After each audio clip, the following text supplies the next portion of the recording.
The Disneyland Resort is recalling 200 cast members as they expand the downtown Disney district. Magic Kingdom and other theme parks are expanding their holiday week hours, which is always nice to hear. And the governor of California won't even say the word Disneyland now. There's so much to get to. It's October 31st, 2020. Happy Halloween. Kingdom Report Live starts right now. To all who come to this happy place, welcome.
It's a beautiful Halloween weekend with a live look outside at the Mattercam via the Disneyland Resort. HojoAnaheim.com gives us this view of the Guardians of the Galaxy Mission breakout attraction. Oh my gosh. You can also see just off yonder some of the canyons of Cars Land, which I know everybody loves. And as we take a sweeping view, I mean, it almost looks like there's a lot of haze and smoke in the area, even though most of that has cleared out at this point across Southern California. But it's still very much a welcome sight anytime we get the opportunity to see our friends out at the Disneyland Resort.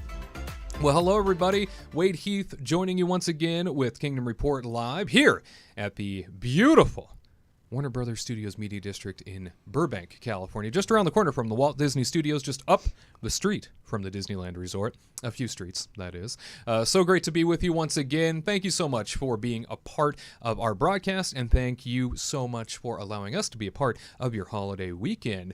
Make sure that if you haven't already, you give this video a big old thumbs up. If you aren't subscribed to our YouTube channel, you might want to do that as well so you never miss an update over at the Kingdom Report on the YouTubes. Yeah, that's how that goes. Well, I am, as always, joined by a wonderful team of people, and that is where we begin. Ladies and gentlemen, from AttractionFaction.net, the Halloween-tastic Katina Manzone and Tyler Crouch. Hi, everybody. Happy Halloween, everybody. I got my Oogie Boogie Bash shirt on. Oh. The one and only Oogie Boogie Bash. There'll never be another. Never Wow. again. Yeah. That exclusive shirt. Yeah. That is now going for at least $5 million on eBay. Oh my God. Sell Really? I gotta go. it. Take it off. That's my educated guess. Okay, well, Just assume. maybe I'll have to check it out during the show. We'll see. I'll have to check it out. Wow. And does it have like every villain represented? Yeah, I'm trying to see it from I think my it's angle. got all the villains All the that smoke. were kind of not all of them, but most of them that were represented at the actual bash. Yeah. Like I don't see any Mad Hatter here, who really wasn't a villain, but he kind of is still at the he was still at the Oogie Boogie Bash. But yeah, man, that was a really fun event, and I'm looking forward to them doing it again. Yeah, it'll be So, nice to see it return at some point. Yeah. I miss walking through that like little, what is it? The trail. That like little dark trail. Forgot what it's called now. Yeah, they tried to do their own like Halloween Redwood Horror Trail. Nights take, and had all the projections everywhere, and made a cool walkthrough. Did you do that? I did not. Oh, I man. will say that one of the Super things that I cool. always appreciated about any of the Halloween parties that were going on at Disneyland or California Adventure, but at the Disneyland Resort, was that every year they tried to do or add something a little bit more unique or a little bit different. And, as they ventured over to California Adventure with the Oogie Boogie Bash and away from the Halloween party at Disneyland, there are always elements that they try and add each year to make it enticing to come back and see again.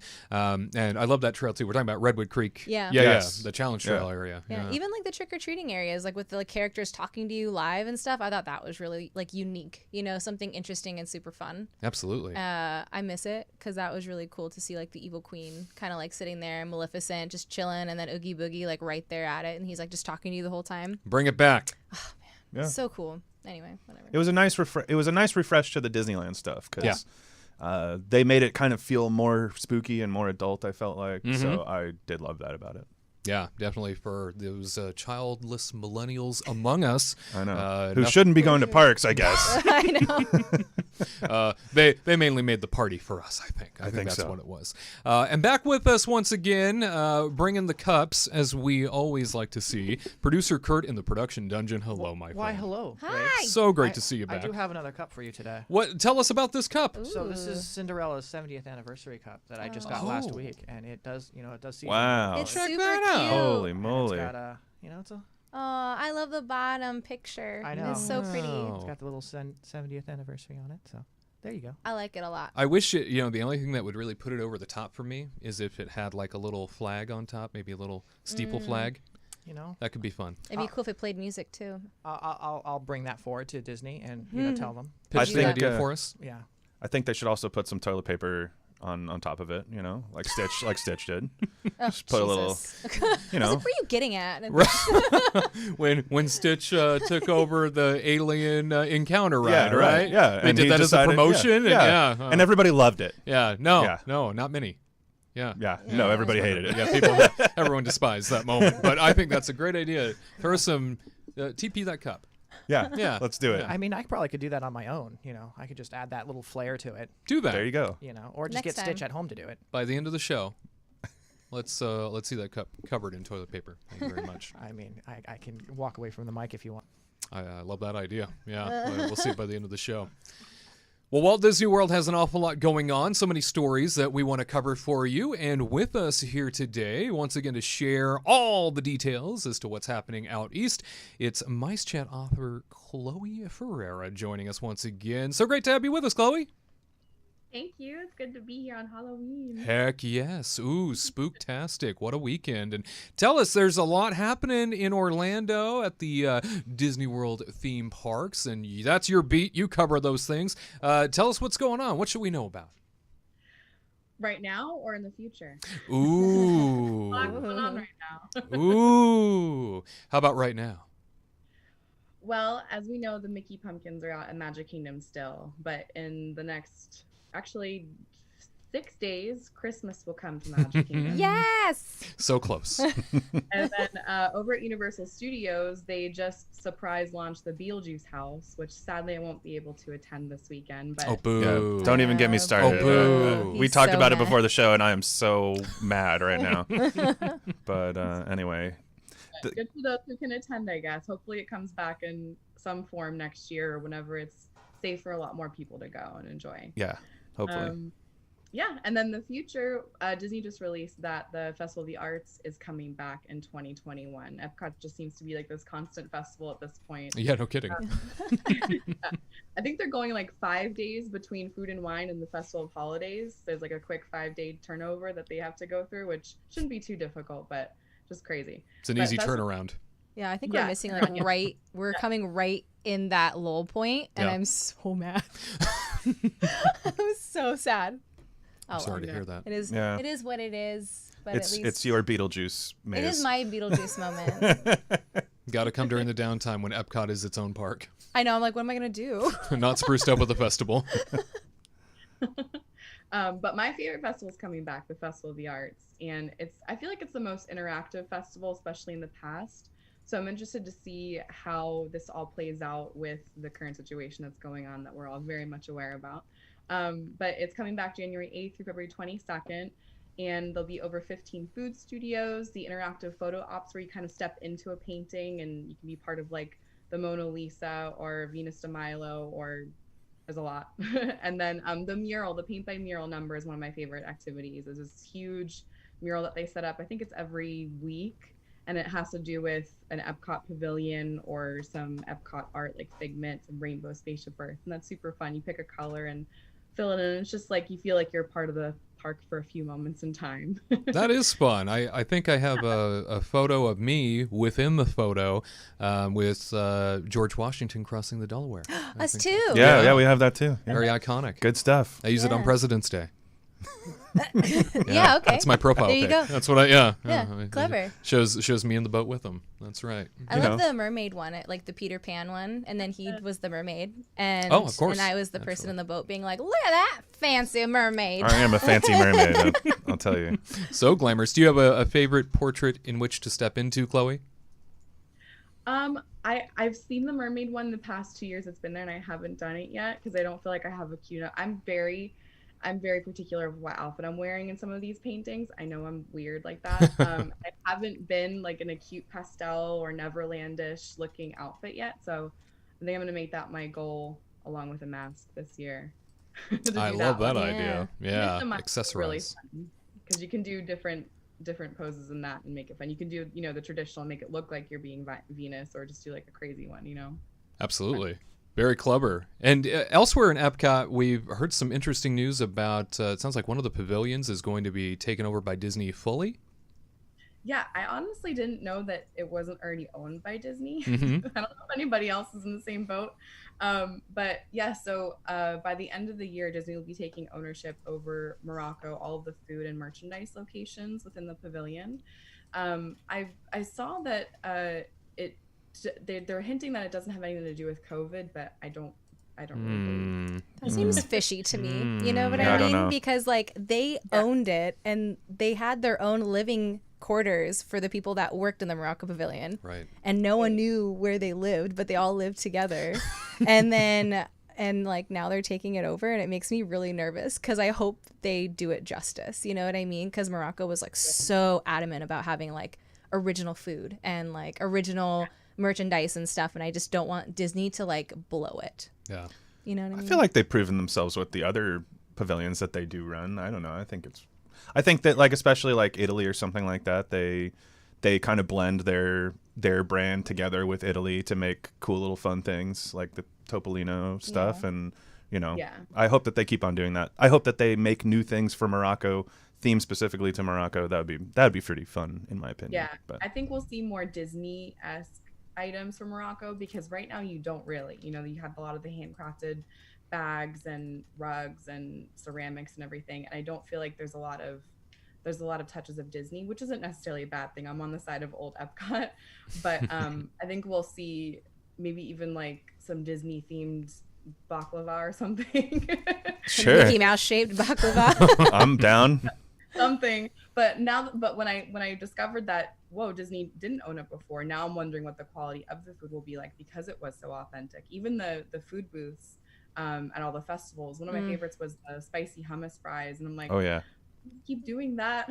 Don't get rid of I love that. a mimosa royale. Yeah, man. don't get rid of those mimosa royales. I will literally riot. We don't want that. No. Keep Katrina secure. I And love those mimosa royales. I look forward to it all the time when they do food and wine. That's like my thing. your thing. It's my thing. I That's go to right. Brazil, Nobody get my else's. food, and walk over to Morocco, get my drink, and then I just plop down and eat and drink, and then I'm happy. Wow. Yeah. I don't think I've ever had one of those. I'm too busy getting prosecco from Italy. Oh my gosh. It's like a mimosa with a little bit of Grand Marnier in it, so it just adds a little bit of like more of an orange yumminess. Oh, It's good. so good. You should try it. It's delicious. I will say that it is a little strange to me. You know, we touch on it there where it seems that the Moroccan pavilion not being turned over due to the global pandemic situation, apparently. But, you know, we've covered stories here going all throughout spring and summer that talked about how the Morocco pavilion was applying for hundreds of millions of dollars in loans and was just trying everything to stay afloat. So those stories have been trailing this announcement, and to know that it's finally being sort of passed over to Disney ownership, very interesting. And I think I subscribe to that idea too. Of I hope that the authenticity doesn't completely leave, because that's what you I think go to Epcot for, is feel a little authenticity of a nation that you might not typically go to or might not have the opportunity to explore. I just don't want characters in there. I don't know why, but there's something in my mind where I just like don't want Disney to like ruin it and then put characters in there or make it some kind of character dining, or I don't mind like a t-shirt with like Mickey or Minnie kind of like in a Moroccan vibe type thing. Sure. But just don't just throw up Disney everywhere over it, because it was like such a one of a kind thing. You know what I mean? Well, before Corona hit, Aladdin and Jasmine used to meet there, so They'd be back in those little they would be- caverns. yeah, and, exactly. So I saw some people being like, "Oh, maybe they'll put Aladdin in there now," and I was like, He's already around. been there. I don't know, but I think that it'd be cool if they brought back what is it, Tangerine? What is it called? Tangerine Cafe? Yeah, Tangerine Cafe. Yeah. Yeah. I really would like that to come back. That's in my heart. So Yeah, those doors have been closed, and I know you talk about potentially like maybe a character dining location or something going in there, and I know Restaurant Marrakesh in the back of the pavilion, right, Chloe? I think that restaurant has a bit of a struggle on when times are good, pulling people back into that location, and I can see Disney maybe looking at that as an opportunity. I mean, I speak from my years of experience being in charge of character dining at Disneyland. That would absolutely look like an opportunity for us to, we should go in there and fix things up if I were still. Because they have like belly dancing stuff. Yeah, they do have the belly dancers. Well, again, it goes back to the idea of being authentic, and trying to make a cultural experience. Have you ever been to Restaurant Marrakesh, Chloe? I actually haven't. I love exploring that pavilion, but I haven't gone to a lot of the table service restaurants.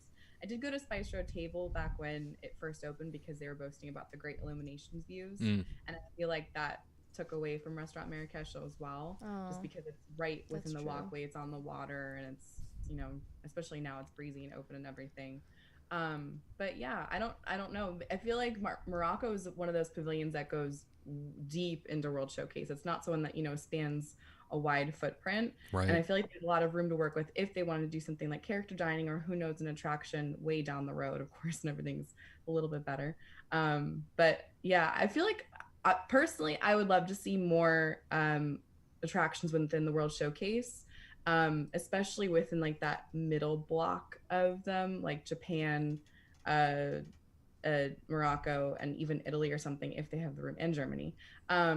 Because right now it's Frozen in Norway, and then Mexico, which could have Coco one day, and then we have Ratatouille all the way in France, and there's not really anything in between ride attraction wise besides the big show at American Adventure Pavilion. So I feel like there needs to be kind of like a balance.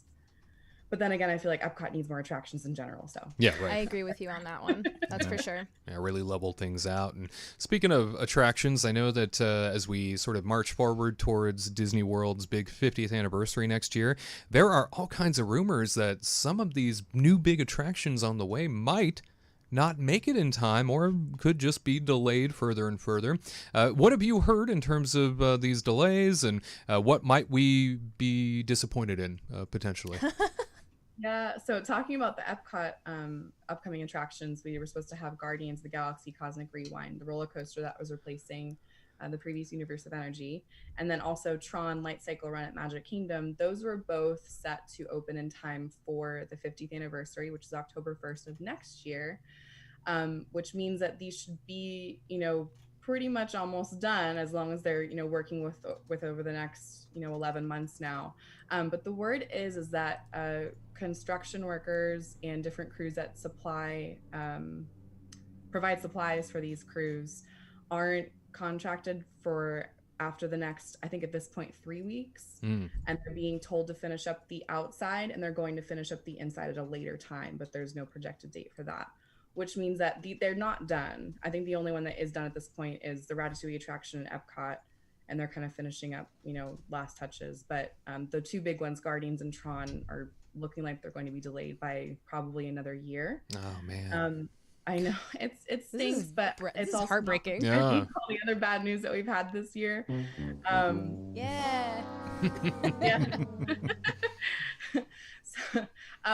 But I feel like, you guys remember how long Disneyland celebrated the 50th anniversary, and even the Diamond celebration of the 60th. So Disney World has a little bit of flexibility of celebrating the 50th for the next even 2 years after October 1st, 2021. So that will give them a little bit more time to get these projects finished, get the funding to get the projects finished, and also a lot of time for the whole world to kind of get a little bit more normal, so they can accommodate more guests, and the health situation will be better. So it stinks for Yeah. for Disney fans to hear, but it seems like that's the way it's going to go for the 50th. Is that we might be celebrating across the next year or two after October 1st, not so much a huge celebration in time for October 1st. I know we had definitely talked about that early on, as sort of COVID was developing and things were panning out, just how the initial, and we didn't know 8 months ago that this was going to be still a problem and, still having multiple states locked down and having such travel impacts. And, we, of course, couldn't see that future, but we did talk about it here, sort of what the 50th anniversary might experience in terms of overall impact and maybe being pushed down the line a little bit. And it seems that the time has finally arrived where now these projects, which had been stalled a little bit, depending on what was going on, are now getting that final sort of kick down the road. And man, that's hard to know, especially because that was supposed to be, kind of that happiest homecoming, like we saw, as you mentioned, Chloe, with Disneyland. And, here it is for Magic Kingdom. It's their time to shine. And now they can't even have their nice, shiny toys. It's like the D23 event was just a waste of time for Yeah. them to just talk it up the whole time, and then now it's just gone. Yeah. They're like, oh yeah, don't forget, just forget everything we said about in D23, how we try to hype everything up, get you excited, and now it's just like, no, it's delayed. It's just, you know what, we're gonna sweep it under the carpet. These rides don't even exist anymore. Yeah. And not to mention all the entertainment I'm sure they're canceling. Like, I mean, Right. like they probably had at least a stage show planned. I'm sure there was like a new fireworks show in the works, and all that stuff. Probably a new is night gone. parade, Yeah. which Yeah. I know everybody had been asking, like after the electrical parade did its final run, and they were discussing, okay, well, what was going to happen in terms of nighttime entertainment at Magic Kingdom, and this probably would have been a great opportunity to develop and introduce that. I mean, it is the 50th, and entertainment usually gets sprinkled on everything, but so tough to hear, Chloe. Bearer of bad news. Yeah, I know. I'm sorry. And on the fireworks thing, there actually there is one in the works. They filed permits to start testing, and the code name is Nugget, which Gold's 50th. Nugget. Oh, Nugget. Uh-oh. Yeah, there is supposed to be a new show because apparently, I heard from a couple of friends that Happily Ever After was supposed to be kind of this in-between show, but obviously everybody loves that. I love that show. I hope I get to see it again before this 50th comes.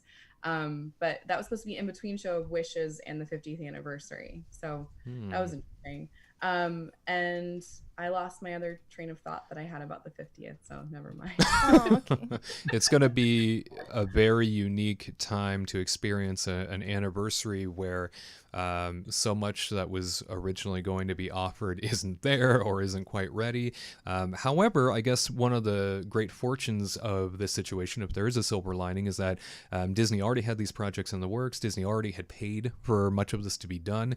And in the world of capital expenditure cuts across the board and so many things getting slashed everywhere, at least there are some goodies in which to hang in front of the public in years to come, because now they can kind of sit on some of these things and at least build marketing campaigns around them and really use these each individually to help drive attendance back, because I think that's the other concern is, even on the other side of this, Chloe, when say there's a vaccine and say people are getting comfortable with coming back outside again, potentially without a mask down the line, are they still going to feel comfortable traveling to begin with? How long is that going to take to get back into effect, and people getting out to locations like a vacation destination?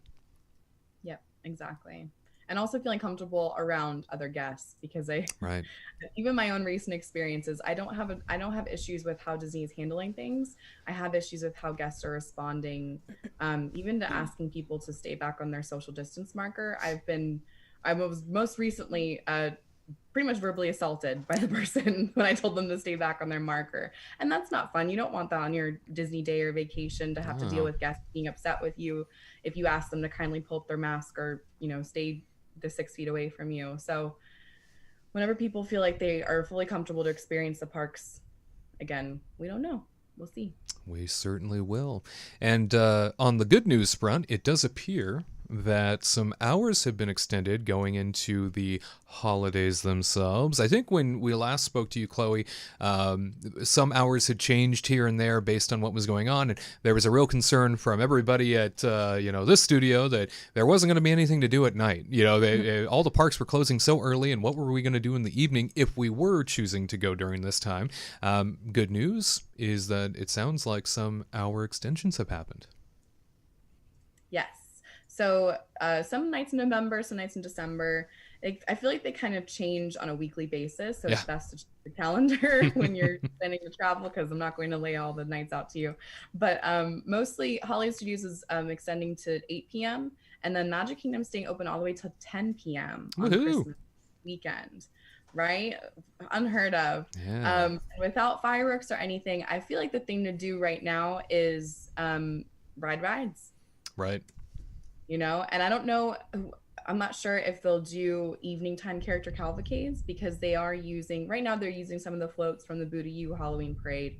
So I can only imagine they're going to be using some of the floats from the Christmas parade throughout the day. So who knows if they'll kind of incorporate that into a nighttime, little 1 or 2 character cavalcade thing. But right now it seems like the thing to do at night is just to get more rides in. And I personally would kind of make it into an evening visit then. So then you're not spending all day in the park, especially because I still find that the mornings are the most busiest at any of the 4 theme parks. So maybe you plan for a late afternoon into the evening, and you can spend a good chunk of time doing some of your favorite rides with hopefully some less crowds. Definitely so. And, Tyler, you, week before last, were out east at the Florida theme parks. What did you end up doing in the evening? We kind of would go to, bars or restaurants, or, just kind of hang out. Like, we found a few different hotels to go to around Disney property and things like that. But I'm really curious, do you think that Chapek is telling the truth when he says that the capacity is still at 25% for these theme parks? I don't think so. Right? I mean, Right? it really Doesn't it seem felt very curious? crowded. He's like, well, we're at 25%. Yeah, sure. I don't know. I went to it was weird because I went to Hollywood Studios last week, and it was busy. The line for Slinky Dog Dash was snaked all the way back outside Toy Story Land. I understand socially distant, but still. All the way back through Animation Courtyard, and they were actually using the queue from Voyage of the Little Mermaid, or is that the name of it? I was confused the two. The show, the show. Show in Animation Courtyard. They were utilizing that queue for Slinky Dog Dash. Oh my That's gosh. insane. Yeah. I thought the show was back open. I was like, what's going on? And then I saw that there was a Toy Story Land cast member standing outside with the end of the line sign. Was this in the morning? What was that? What was it in the morning, or when time did you go? It was like 11 a.m. So an hour after park opening. Oh my gosh. Yeah. It's crazy. Ooh. Yeah, I'm hoping that with the new implementation of Rise of the Resistance virtual queue, because now they're going to let you try to sign up the day of on your phone, so you don't have to be in the park if you have a park reservation. I'm hoping that will alleviate some of the morning crowds, but I still think that park is going to be busy just based on Slinky Dog and Runaway Railway. People think that going in the morning means they're first in line and there's less of a wait, but I feel like it's been the opposite since COVID, because I just find that Runaway Railway first thing in the morning is anywhere between 90 and 120 minutes. Oh my and same with Slinky Dog Dash. But then later in the day, it's like closer to an hour. Well, it's because like everybody's waiting in line for that queue to get like Rise of the Resistance, and then now everybody's like held hostage in the park in the morning. So like, what are we gonna do? Yeah. I think this virtual queue is gonna be like a lot better. I'm excited for it, actually. I agree. But that park, I just feel like obviously wasn't planned for something like this. No one knew that we would have to, cater theme park design around this sort of situation. And I feel like Hollywood Studios has the short end of the stick in this situation. The pathways are even more narrow in areas where, like, we were walking through Toy Story Land and the queue for Toy Story Mania was taking up the left side of this wide walkway, and then Slinky Dog was taking up the right side. So there was like the middle pathway of people going in and out of Toy Story Land, but then the queues were on the other. It was just That seems seemed too clustered, like too many people. Yeah. And then Star Wars Land, I always felt like has these wide open pathways, which is great for right now, but there's still there's people congesting like around Rise of the Resistance waiting for their boarding time. And it just seemed so busy, and everything was about an hour all day. Besides, like, Muppets and Star Tours, which are That doesn't always, sound really fun. No, yeah. When we went, definitely Hollywood Studios was by far the worst part. I still think it's like on the bottom rung, but then with all this COVID stuff, it's just like there is nothing to do there besides go on these rides and wait in these lines. And to defend Disney a little bit, yeah, they're like loading basically like half capacity on a lot of these rides, like especially a ride like Smuggler's Run, which if you are a party of 2, they're not putting 4 other people in there with you. They're putting that party of 2 on that Millennium Falcon, and that's it. So I get it. I get why the lines are longer, but it's just it almost seems like it's defeating the purpose when, like, as you just said, you've got Midway Mania on one side and Slinky Dog on the other side, and where are you even walking? Because that's just like, I thought we were trying to space ourselves out here. It just seems like they maybe need to come up with this virtual queue thing a little bit faster than they have been, or at least spreading it out to more attractions at this point, because it's a place like Hollywood Studios. I would say don't even waste your time going there if you only have a few days at Disney World. I really would say that. I agree, especially with Rise of Resistance. They just added plexiglass to each of the vehicles. And not that sitting in the back is a bad thing, but now with the plexiglass, there's so much glare on that attraction. See, that's what I was saying the last You show. did I was like, mention I was that. really worried about the glare. Mm-hmm. Thank you for saying that. That really sucks. I will not sit in the back when I go. I took my younger sister for the first time. She'd never done anything Star Wars in there, and I was crossing my fingers and toes that we would get the front row because I heard that they added the plexiglass that day. And because they added plexiglass to all of the pre-show experiences, the room with Rey and BB-8, and then the transport ship, they added plexiglass everywhere. And I was like, no. And then we get in the vehicle and we're in the back, sure enough. I didn't want to say anything to ruin her experience, but I couldn't believe it, because you don't think about all the lighting and effects that are on the ride around you, and all of those are glaring back onto the plexiglass in front of you, and you're also staring at yourself the whole time. It's like Called it. Oh, it's not. I feel bad for people who how did you feel with the Kylo Ren scene? Like, when Kylo Ren's like sticking the saber through the sky, like, was that hard to see with the plexiglass? No. It's like, it's hard to explain because we're not together right now. But the plexiglass is like to this point, so you can look up. Like when you're looking up at the scene with General Hux and Kylo, you don't even notice the plexiglass because they're like up. I found myself like kind of like elongating to kind of look over at certain things, which what's the point of the plexiglass then? But yeah, I don't recommend it. If you can wait to go to Hollywood Studios, wait. And I have a feeling that's probably coming to Runaway Railway too, if they're no. Yeah, I mean, right when I went on it, they were just separating people, so we had our own car basically. Our party of 3, but I'm sure they're going to do exactly what you were saying just so they can get capacity up. But yeah, I mean, it's pluses and minuses, pros and cons. I mean, it was the same thing on the safari over at Animal Kingdom. It was like, okay, I was sitting all the way on the left, and if there's an animal on the right, I can't really see it that well, and you're gonna have to kind of deal with that. I would prefer to be safe than to see a giraffe. So I get it, like I get it. Quote of the week. Yeah. I mean, I get it to a certain extent, but it is a huge bummer. And, especially if you're going to see Rise of the Resistance and just like it's going to be horrible like that, then do not you go. only get one time to write it. And all of this, we should remember, is being done in an attempt to get more people on it, because the biggest complaint was they couldn't see it. Thanks a lot, They couldn't be on Chapek. it. So this is tough. And by the way, too, when we went, we were so excited because we got our pass for Rise of the Resistance, and then the ride just kept shutting down all day, and it got to be around 2 or something around that time, and we were done with everything at the park that we really wanted to do. And it still said, 120 more minutes estimated. And we were like, well, we're not going to go do Rise of the Resistance. So, it was a huge bummer. But, that was my experience too. The day that they installed the plexiglass for everybody to start utilizing, our boarding time was estimated to be at 1 p.m. And it was actually not until 5 p.m. when we were in the line. Wow. So Yeah. I don't think it went above group 80 that day, which is really low, especially if they're utilizing more of the rows. So I don't know what's going on with that ride. Hopefully they can get it working for better capacity numbers. Situated and taken care of. Well, Chloe, we appreciate all the updates for the week, all of the news and notes, and tell people where they can find information and stories from you. Yeah, I write weekly updates on Walt Disney World at mychat.com. If you'd like to follow me, I'm Carousel Chloe on pretty much everything, but I'm only active on Instagram. So Very good. Well, we can't thank you enough for being a part of the broadcast as always, and wishing you a very happy Halloween. Thanks, Chloe. Saturday. Bye. Bye, guys. Bye-bye. Well, ladies and gentlemen, in Walt Disney World news elsewhere, unfortunately, we've come to find that over 700 Disney World performers have been laid off. Performers that across the property have been a part of so many different shows and so many different atmosphere experiences. 700 let go as of recent notice. And the Actors Equity Association, which represents the majority of these cast members, released a statement saying, quote, "Our hearts go out to all the cast members at Walt Disney World. Disney has made it clear that our members would face work reductions since they announced layoffs of nearly 28,000 employees.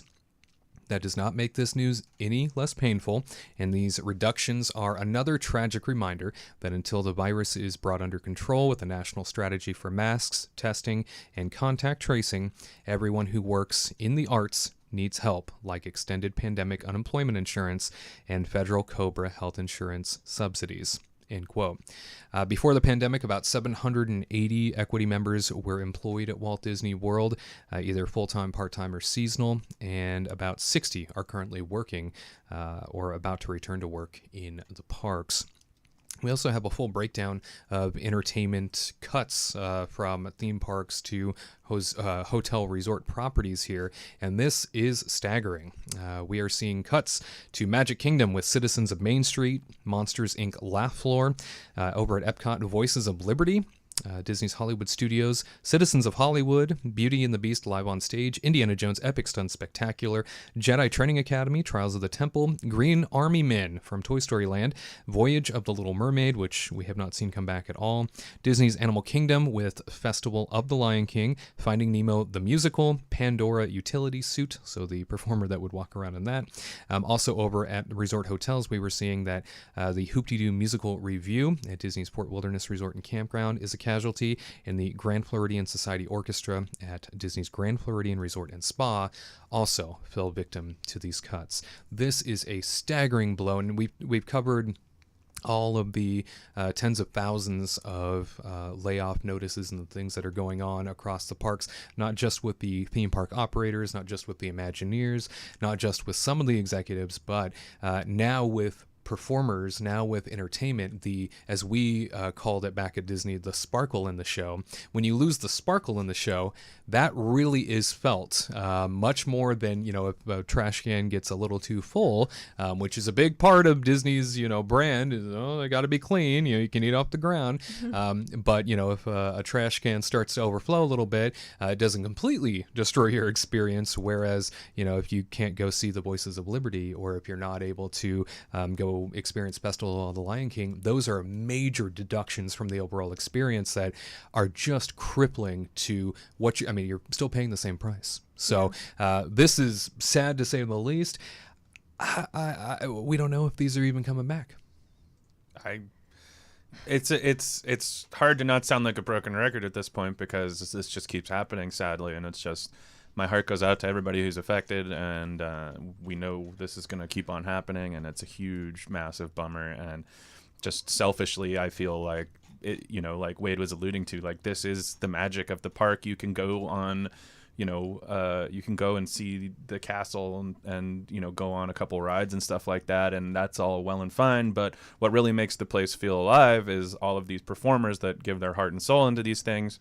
And without that, I know it's like every theme park nerd throws around like the kinetic energy term, but it's true. Like that's exactly what it's going to be missing, and it's going to feel like an empty shell in a certain way. And again, it's just a massive bummer, and I feel horrible for everybody. And my heart goes out to you. My heart goes out to everybody involved in this, because it's just not fair and it's not right. But hopefully some of these things come back, but like you were saying, we don't even know what's going to come back and what's going to stay gone. And, unfortunately, it's just a massive blow to everybody, Yeah, to watch attractions like Monsters Inc. Laugh Floor not be available when I went back in August. That's one of my favorite experiences at Magic Kingdom. It's fun. It's hit and miss for some people. Some people can't stand it. I adore it. It's one of my go-to show experiences, and to know that the monsters have been cut. Like it's so sad to hear that. In addition to this news, we also heard that according to Walt Disney World unions, Disney World has sent layoff notices to thousands of additional cast members this past week, making official many of the 15,000 announced layoffs across the Walt Disney World theme parks. In a bit of a letter that was sent out to these individuals, it says, "Dear cast member, the unforeseeable impact of the COVID-19 pandemic has had a significant impact on our businesses, and we continue to manage through the pandemic in these uncertain times. As a result, we have made the very difficult decision to reduce our workforce, including the layoffs of represented cast members on December 31st, 2020. It is with tremendous regret that we must inform you that upon the specified end date of your currently approved leave of absence, or December 31st, 2020, whichever is later, your employment will be separated. Any bumping rights were taken into consideration, consistent with the terms of the applicable collective bargaining agreement." Obviously, a letter that went out by the company to the cast members that have been let go. We also heard about Disneyland sending out additional letters recently too. So not only are people getting recalled over at Disneyland for the Downtown Disney expansion, as they're calling it, but in addition to that, people are also being let go. So bittersweet and very hard to see that Walt Disney World, once again, this is part of that 28,000 overall layoff notice that we've covered in long form in the past. This is now the reality end of it. This is now the action end of that 28,000. Crippling to say the least, Katrina. I'm so speechless right now. I can't. It's just week after week we just see more and more people get laid off, and it's just kind of like, when's it going to be enough? Can we just stop it, please? Because it's just like heartbreaking. I mean, having all this entertainment people leave, I mean, again, people spend their vacation to see like that one show that always like brings them joy, and now it's gone. And then to see even more people get laid off like right during like the holidays, and it's like 2020 already sucks as it is, and now it's just going to be even worse, and then my heart goes out to everybody that's like in entertainment, even like any cast member that's part of Disney, Disneyland, Disney World, anywhere. It just really sucks. And then even like Disneyland Paris is closing again, and it's just like, wow. Yeah. It's crazy. It's a turbulent time, to say the least, and no matter who you are, no matter what you've done as a Disney cast member, if you're somebody that's worked for the company, thank you so much for being part of the magic, for contributing however long you did to that overall experience for us. Without you, there is no Disney. Without you, there is no experience. So I think I speak for everybody when I say you will be missed, and hopefully one day we can see you back in those parks again. More Kingdom Report Live for you next. Hey Kingdom team, do you need more magic in your life? We understand, which is why we connect you to more of what makes you happy 3 times a week. Catch our theme park coverage, vlogs, and reviews every Tuesday and Thursday. And experience the Kingdom Report Live, streaming every Saturday at 3 p.m. Eastern, 12 p.m. Pacific. That's new content every Tuesday, Thursday, and Saturday, crafted with you in mind. Don't miss out. Be sure to subscribe and activate notifications at The Kingdom Report on YouTube, and catch every update throughout the week at Kingdom Report Live on social media. See you there!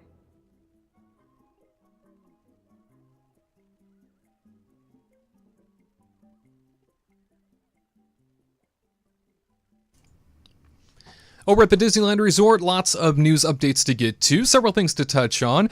First of all, Disneyland is officially canceling reservations for hotel properties through November the 14th. So now we are venturing into November with those hotel cancellations. Very unfortunate to see that once again, hotels are being, kicked out from, legs are being kicked out from under them as they continue to march down the line of trying to determine when officially theme parks can reopen, and sort of keeping hotels quiet until they can have that opportunity to reopen for theme parks. So now through November the 14th, hotel reservations once again canceled. If you're somebody that has booked, and as I know, a lot of people make it their holiday tradition to go to places like Disneyland and Walt Disney World, out in Florida, there are still hotels taking reservations, but here in California, unfortunately not, as they continue to wait to try and get their overall countdown county-wise in terms of the pandemic, and until they can reach that tier that the governor has put forward, it looks like cancellations are going to continue until theme parks get an official sort of reopening notice.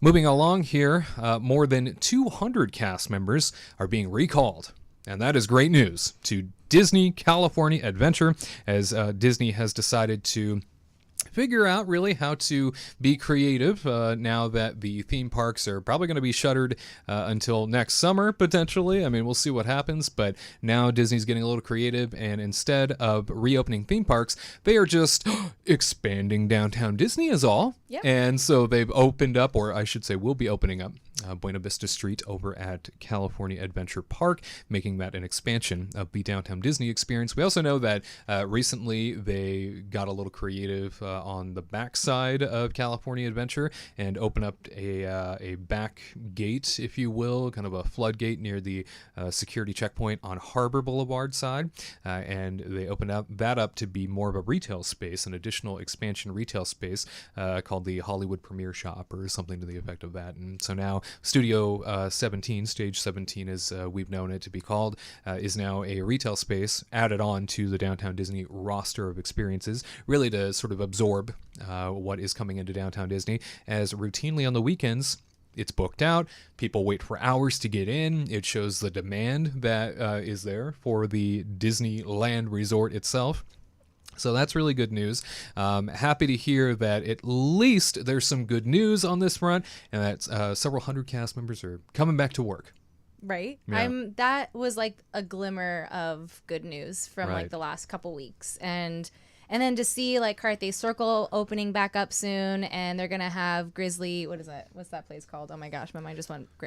Smoke Jumpers. Yeah, Smoke Jumpers is going to be open, so people can actually like have a more of an expansion to eat and have like other drink opportunities, and then of course just having that main area to sell. I mean, Christmas is right there, so obviously they have to sell more merchandise, right? And have people buy presents for people, and then sell more candy because everybody loves candy. Right. So they're going to have all those stores open again, which is going to bring it's going to be really fun to just walk in and like being able just to kind of like feel a little bit of magic coming back, just something that I haven't been able to step into a theme park in like since March. Right. I mean, So it's gonna be. what are you saying about Knott's Berry Farm? I mean, no comment. A different kind of theme park. No, I Yes. mean the first time I went to Knott's, it was weird. I was like, oh my god, this is like strange. Like I feel like I shouldn't be here. But then now it's just kind of like, I don't know. I was never really attached to Knott's, to be honest. So, but for me, like Disney is. I know he's like so mad. He's just like, what the.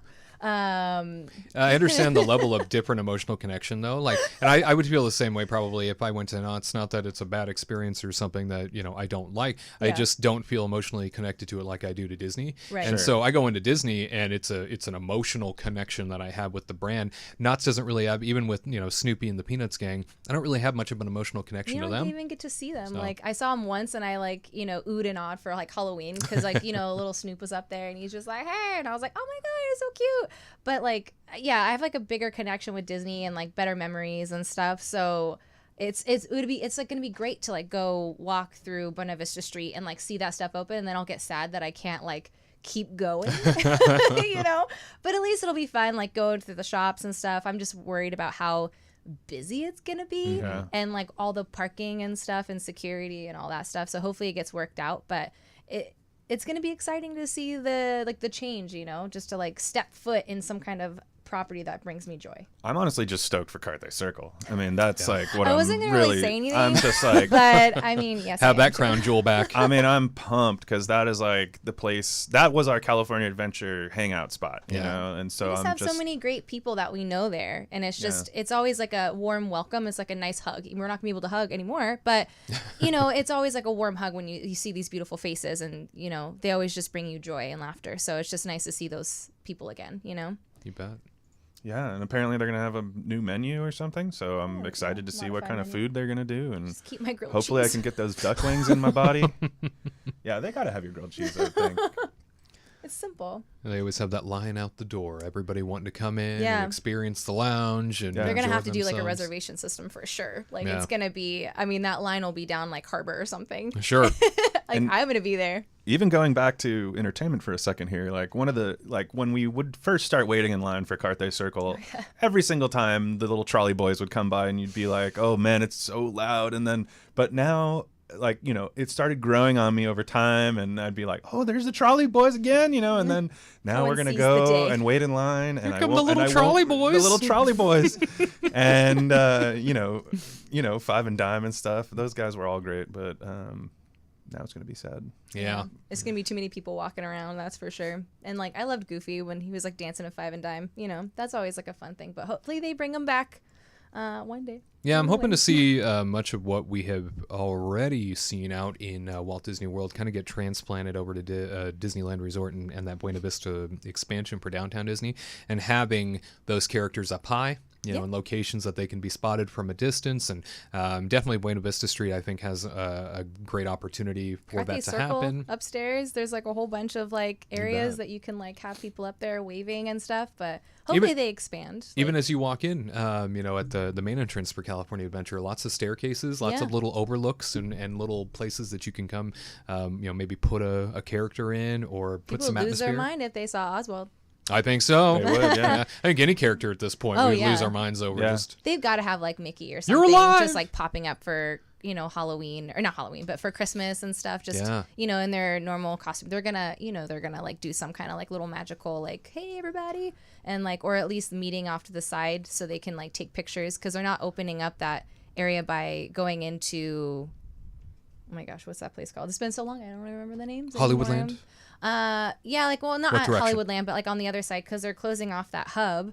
So like where Carthay Circle is, and then you have like Grizzly area over here, and then you have that main other yeah, walkway. what I think I see happening in this setup, based on what's going to be open, is a big U shape that goes around. You guys remember the floodgates out by Soarin'. So Yeah. there's the floodgates that they used temporarily for a time when they were remodeling California Adventure as sort of an entry-exit point. I think that's probably what we're going to see, Mm-hmm. is the main entrance being used and then the floodgates being used as like a giant U shape, And then it's cut one off. way in, one way out. Yeah. Yeah. I think that's like a great idea to get people going, and then hopefully like little, you know, if it starts, I mean, obviously it's gonna be popular, and like once they're able to like hone it in and like own it, and like they're able to like kind of figure out how it's going and how they're able to like move people around, they've got to expand like a little, just like a little bit. Lamplight Lounge maybe, because that's like has like a wide open area. And then you can like open up like the boardwalk area to play games, because Knott's Berry does it. Yeah. Well, they I have hope- their carnival games. And I hope they do. I hope this leads to some kind of festival again, where they're just like putting booths up and serving food to people. I mean, I think that just seems like it's got to be. It seems like a no-brainer to me. I mean, Sure. and I Just know you that wait. they've had a lot of problems with, you know, behind the scenes stuff with their different unions and things like that. But I feel like at this point now that our great Governor Newsom is being a little child about it, for lack of a better term, maybe people want to play ball a little more now. I think So. Disney and the unions are kind of finally getting to a threshold where like enough's enough. Yeah. And now they're They agree focusing their together. anger on someone else, Yeah, right. not with each other, on Newsom. Yeah. And so I think that's like a good thing, that they're going to try to team up together and just start opening and, you know, doing their own thing with food and beverage and whatnot. Just the rides just can't open, but Disney's playing hardball now. They're like not being Mr. Nice Guy anymore. Mm-hmm. Well, the president of the Disneyland Resort, Kim Patrick, he said in a discussion alongside other heads of theme parks in a bit of a press conference. It was like a Zoom meeting, basically, happened a week before last. That was a discussion where he got asked sort of point blank about the idea of bringing in those festivals, bringing in sort of those food festival ideas. And, I think what Disney was waiting for all along, and he kind of alluded to this in his response, was they wanted to do all or nothing. They were really holding out for the theme parks to come back. And I think what the other issue became was, and he had mentioned this in the Zoom call, was, these festivals are really just a drop in the bucket by comparison. But at this point, even if that is the case, it's still something. I mean, and why not? Easy money right there. It's like $60 for like the annual pass, like taster things, and then on top of it, it's like a la carte, and they charge like $8 or above for their food. It's like way more expensive than Disney World's food. And if this is all you can do, just do it. Yeah, just go. Yeah, for it. That doesn't compute to me. Honestly, I don't believe that it's just a drop in the bucket for them, because why would they keep on doing it? Obviously they're making money doing this stuff. And I mean, I heard a number while we were out in Florida, and I know it's different. I know it's Florida and it's not California, but when we were out in Florida, we had a cast member tell us that they don't make it. They gross $1.5 million just from the Canada booth alone every year. That's steak, man. That one booth. And I don't know if that's like 100% true or whatever, but I believe this cast member, and it sounds like that's a lot of money. And I know compared to the billions that they have, it maybe it is a drop in the bucket. But when we're all excited about 200 jobs, they're like, oh, they're bringing back 200 people, and we're like, oh, that's great news. Bringing back as many people as I can is what matters right now. Amen. To me. How many more people could you bring back with the festival? Yeah, Let's think exactly. about that. Yeah. And then you make a little cheddar on the side. Exactly. Well, talking about expansions and opening things up in terms of making Downtown Disney a little bit bigger, even with California Adventure, obviously that puts on the table, well, are they going to open up Main Street at Disneyland? Is that going to be something that they might potentially do down the line? We have it here, according to Newport Beach Patch, a Disney spokesperson, has said that they do not have any plans to open up Main Street USA at this time. However, that might just be what they have to say officially. I can't imagine a situation where down the line, for the sake of further capacity, because that's really what they want right now, I can't imagine them not at least going down that road. I can see that happening. And hopefully so. That would be nice to see, especially to get people near, Sleeping Beauty Castle, and maybe, as we venture into the holiday season, where no doubt people are going to be looking for things to do and places to go. Disney's already proven that they can do these things safely, so we might as well, open up Main Street USA. I mean, I feel like they could charge for a train ride around Disneyland if people would pay Absolutely for it. right. You know Yeah. what I mean? Just like $20 a pop, you go around once and then you're out, and then you pay another $20.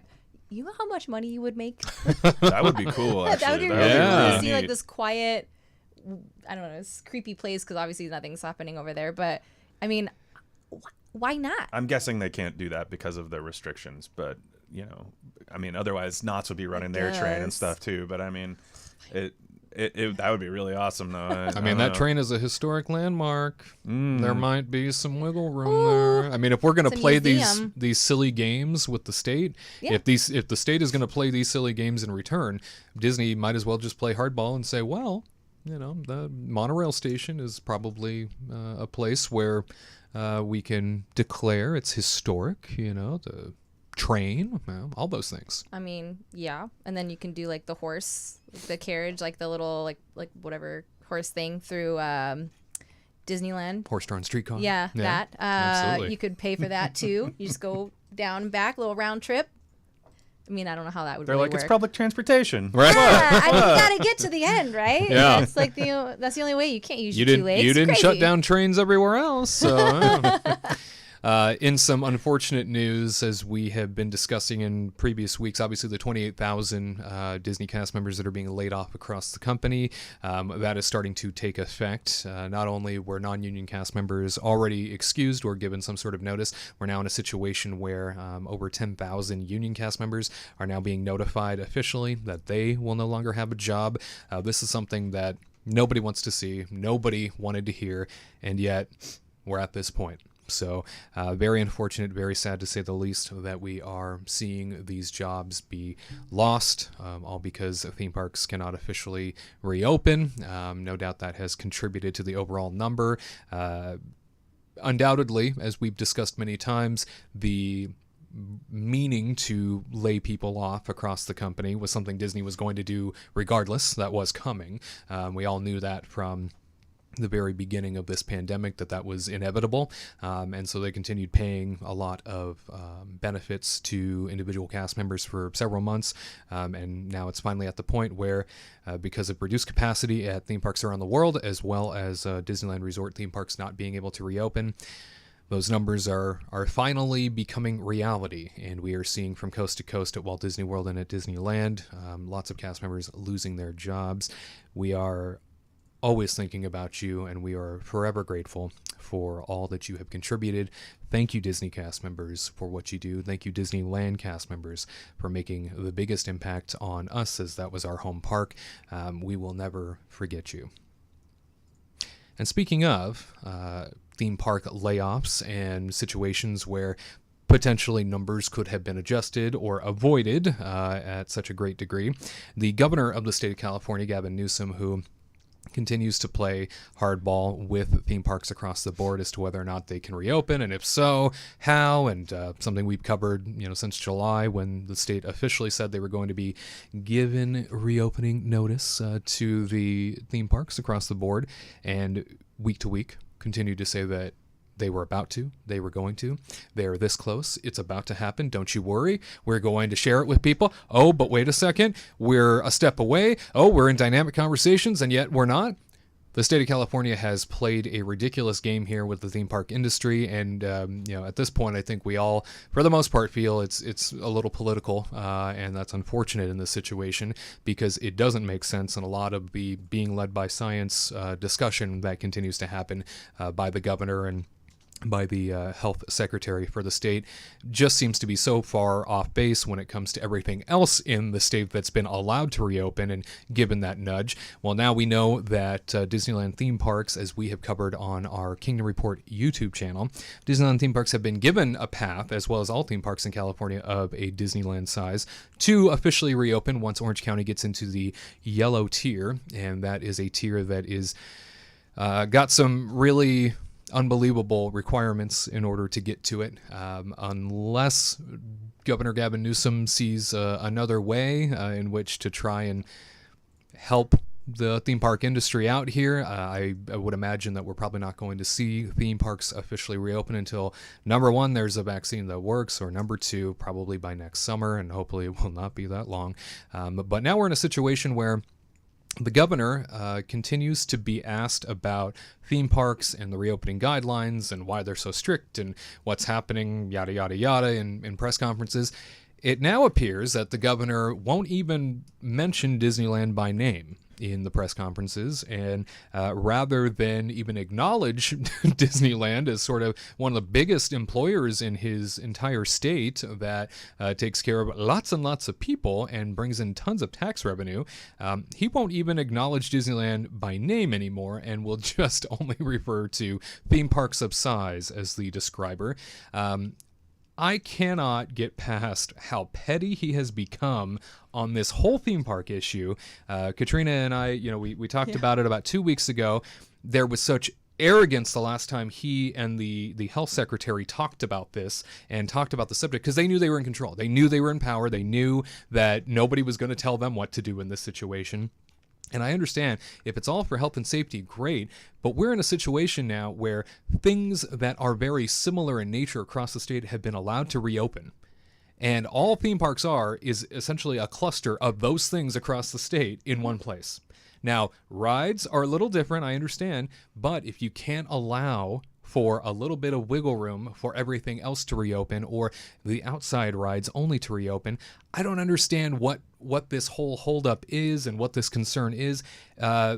Disney has proven time and time again, across the gamut with all of their theme parks, they are their own study. There are no massive outbreaks. There are no spikes that come from these theme parks. They do a very good job trying to police it all, probably better than your own local Walmart, as we have seen. And yet, here he is now, not even uttering the word Disneyland. He's being really petty. What is this? what happened? Who hurt you, Newsom? Who did this to you? Like, who broke you? Like, is going were you on? mad at Iger? Did you ask Iger for like stocks or something and he said no, or like a Club 33 membership or something and he said no, and then you just like, you know what? You're on my list. I'm going to ruin you. Unbelievable. Forever. And then like, you know, and it's just kind of like, okay, and you're exactly right. It's there's shops, restaurants, everything in one location. Right.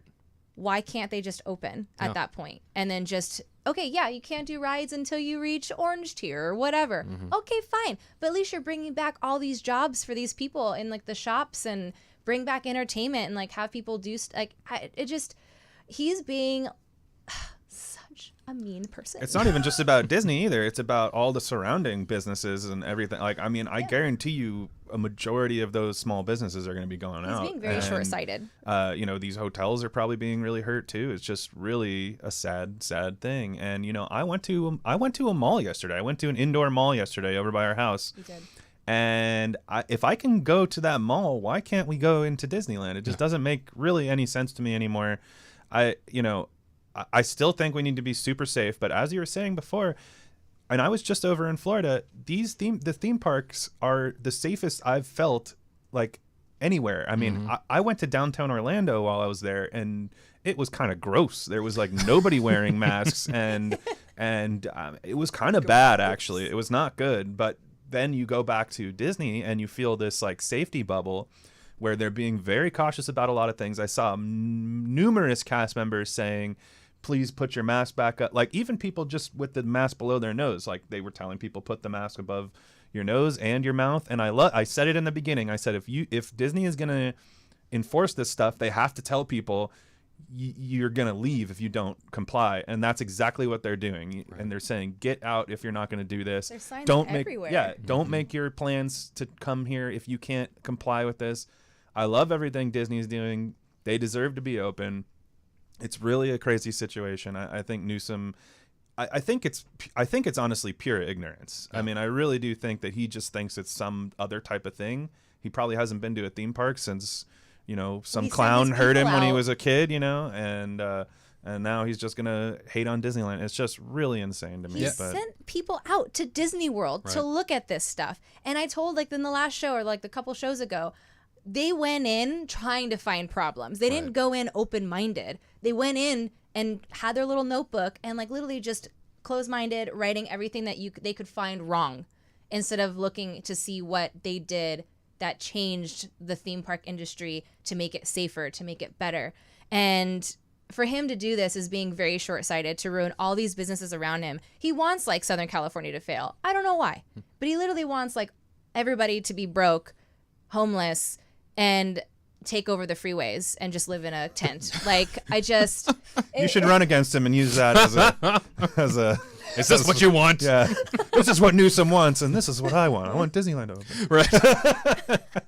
You know, we understand. Churros for all. We understand how it sounds, right? Obviously, the theme parks in general, they're not an essential business. They're not a necessity to get through life. But, you know, this is a show where we talk about that sort of thing. And when it's affecting so many tens of thousands of people, in addition to the community around it and the area around it, there are so many businesses that have had to shut down because they solely rely on these theme parks to be reopened. And it just doesn't seem like there's been any real flexibility with the governor. It doesn't seem like there's been any consideration, really. And even in sending out, as Katrina had mentioned, sending out all of those hit squad members to Florida, gremlins, horrible monsters. What's odd about that is the Health and Human Services Secretary for the state of California said that they came back and had very nice things to say for the most part. And so he mentions this, right, and says, oh, well, things are good. And, you know, it looks like they took some dramatic steps to make sure that nobody is going to walk away sick or infected. And so he had these really nice things to say. And then in the next breath said, and that's why we're going to make a theme park of this size only available to reopen with these really ridiculous standards that they probably aren't going to meet for about a year. Impossible. Yeah. Like 1 out of every 100,000 people?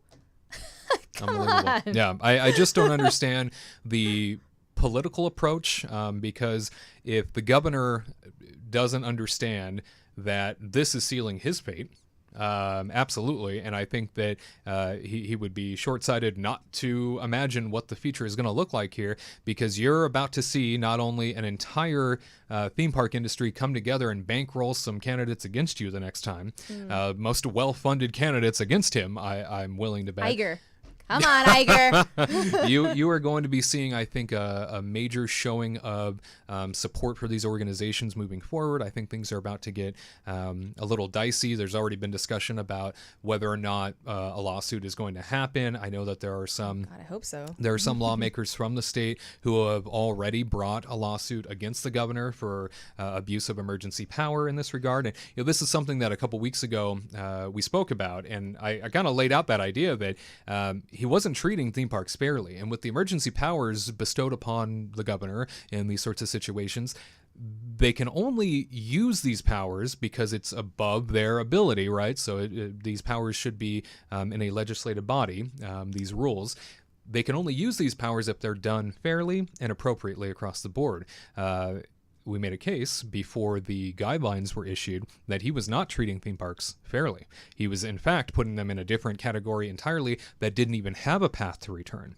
Well, now we're in a situation where he's given the guidance and basically said, yeah, good luck. We know there's no way you're going to get back to a place where you can open. Yellow for piss off. That's what right. Oh, dang.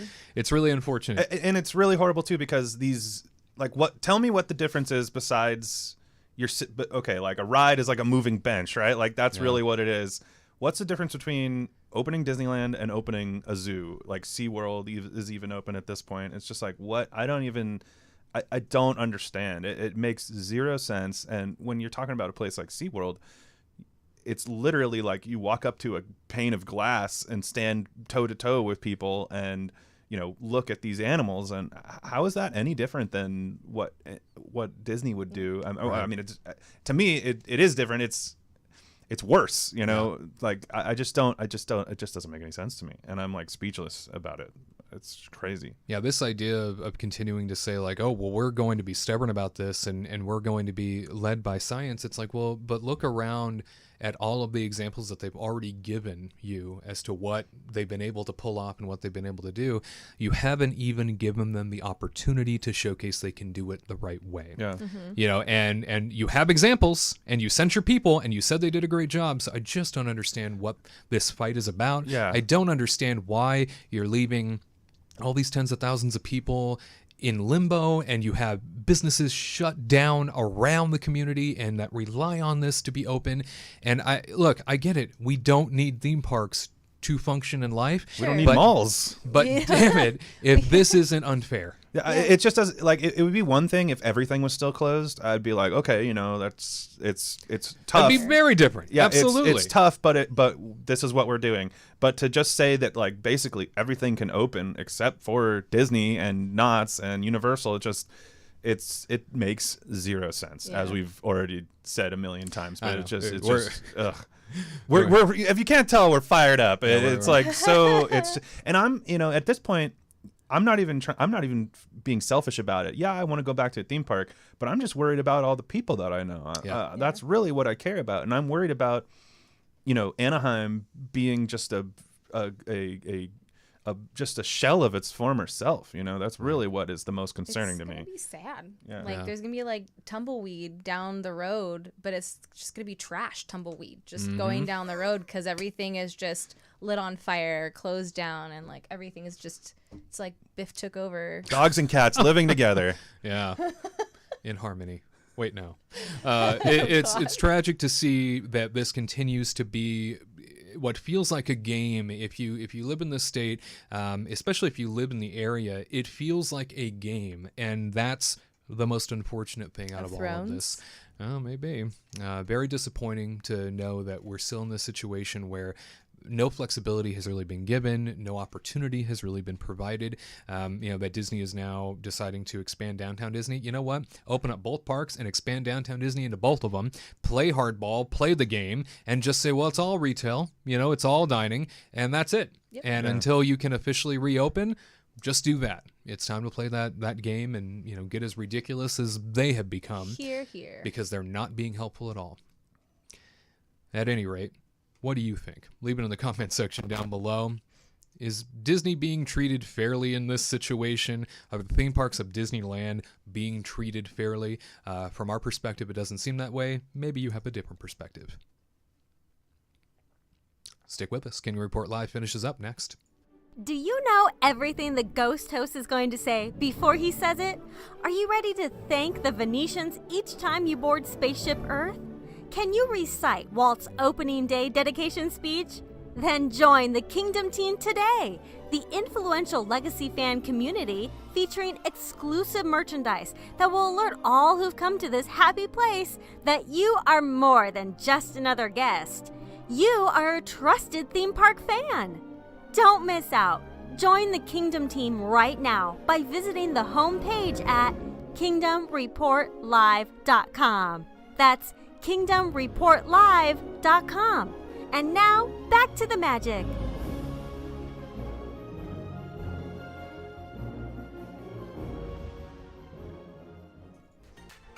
Taking one last look outside at the Disneyland Resort via the HojoAnaheim.com Mattercam on this Halloween afternoon.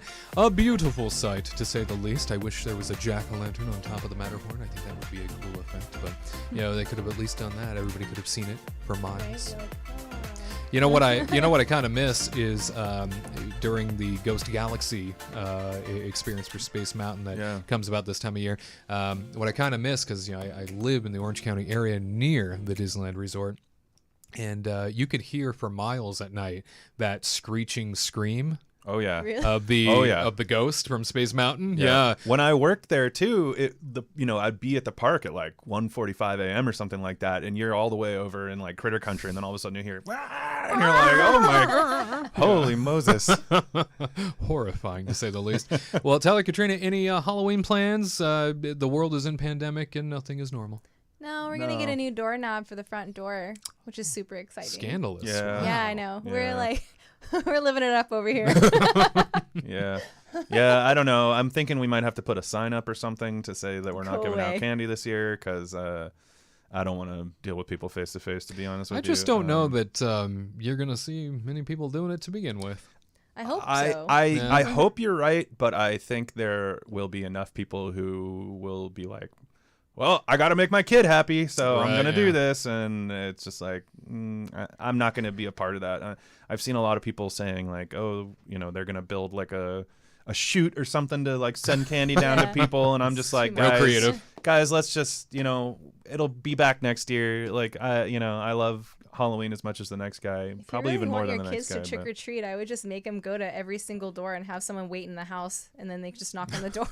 I'll just give them candy. Just throw it out a window Yeah. on the lawn. Here. Go away. Trick or treat. Here's some Reese's.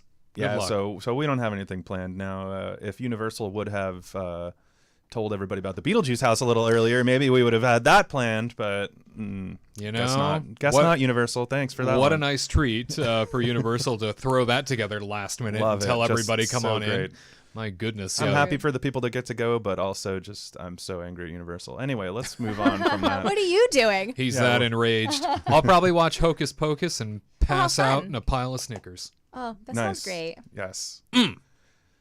Halloween. Yeah. Bring that on. Halloween 2020. Producer Kurt, any Halloween plans for you? Actually, I usually watch Hocus Pocus too. So Yeah. I'm I just probably started gonna watch Adam's that, Family yeah. today. I also wanted to let you know that in the last break, Stitch. Oh, Stitch What came did you by. do? Oh, my toilet paper on my cup. So check that Oh, out. sorry. Wow. Your Cinderella cup has officially been TP'd. yeah. Well, my day is complete. I can Yeah. go to bed now. Now this is the Halloween treat we were all looking for. No doubt That about made me that. really happy. Yeah. Well, ladies and gentlemen, we hope you have a happy and safe Halloween. We know nothing's the same this year, but certainly there are things you can do to try and keep the spirit alive. And as always, we will return with you next week, Saturday, 3 p.m. Eastern, 12 p.m. Pacific, for an all-new Kingdom Report Live. And believe it or not, next week is our 1-year anniversary. 1 year doing this show. I cannot believe that, actually. You know That's what I kinda can crazy. believe? That it's happening.